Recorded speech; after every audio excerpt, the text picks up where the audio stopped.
မြန်မာပြည်ကိုဒီအညာဒေတာမှာဒီဇီတီတီလာတော့မသိဘူးပေါ့နော်ဒါပေမဲ့သူတို့ရောင်းတဲ့ဟာမှာကြည်ဇီတီနော်အဲဇီတီနော်ကျမတို့ဝယ်စားနေပါတာလို့စီဘူးတစ်လုံးဆိုရင်တစ်ချက်တို့အခုဆိုလို့ရှိရင်နိုးစီဘူးတစ်ဘူး1000ပေးရတယ်အရင်ကတော့နိုးစီဘူးတစ်ဘူးတစ်ချက်ပဲအခုတော့နိုးစီအခုတရုတ်ပြည်ကဒီလိုအထုပ်ကလေးနဲ့ပက်ကင်လှလှလေးနဲ့ဒီအဲ့လေးနဲ့အထုပ်ပက်ကင်တစ်ထုပ်8000ပေးရတယ်ဟာဇီတီလေးကိုဘယ်လိုလုပ်ထားရလဲဆိုတော့ဒီတကြားလေးနဲ့ဒီတကြားလေးနဲ့ပေါင်းထားတာကျန်8000ပေးရတယ်နော်အဲကျွန်တော်တို့အညာဒေတာမှာဆိုဇီတီဇီးပင်အောက်ကောက်စားဇီးပင်ကိုခါစား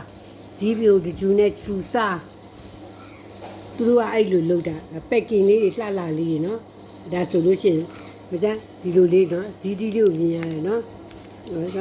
ဒါအမေပန်းဒီလေးတွေ့ပန်းဒီလေး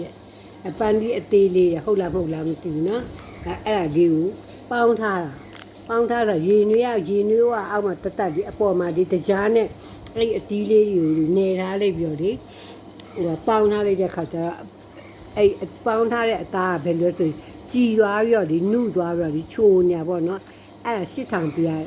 ခုကျမသမင်းစားပြီးဒီနေ့ဝေးချစ်ပါဝယ်လာဆိုစိတ်အုံနောက်ဝယ်လာတယ်နောက်ပြီးတော့ငရဟင်းတပွဲဝယ်လာတယ်ကန်တီနောက်ဝယ်လာတယ်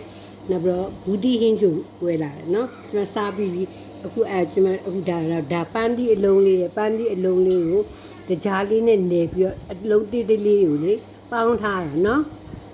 စားကြမယ်ဟိကောင်းနော်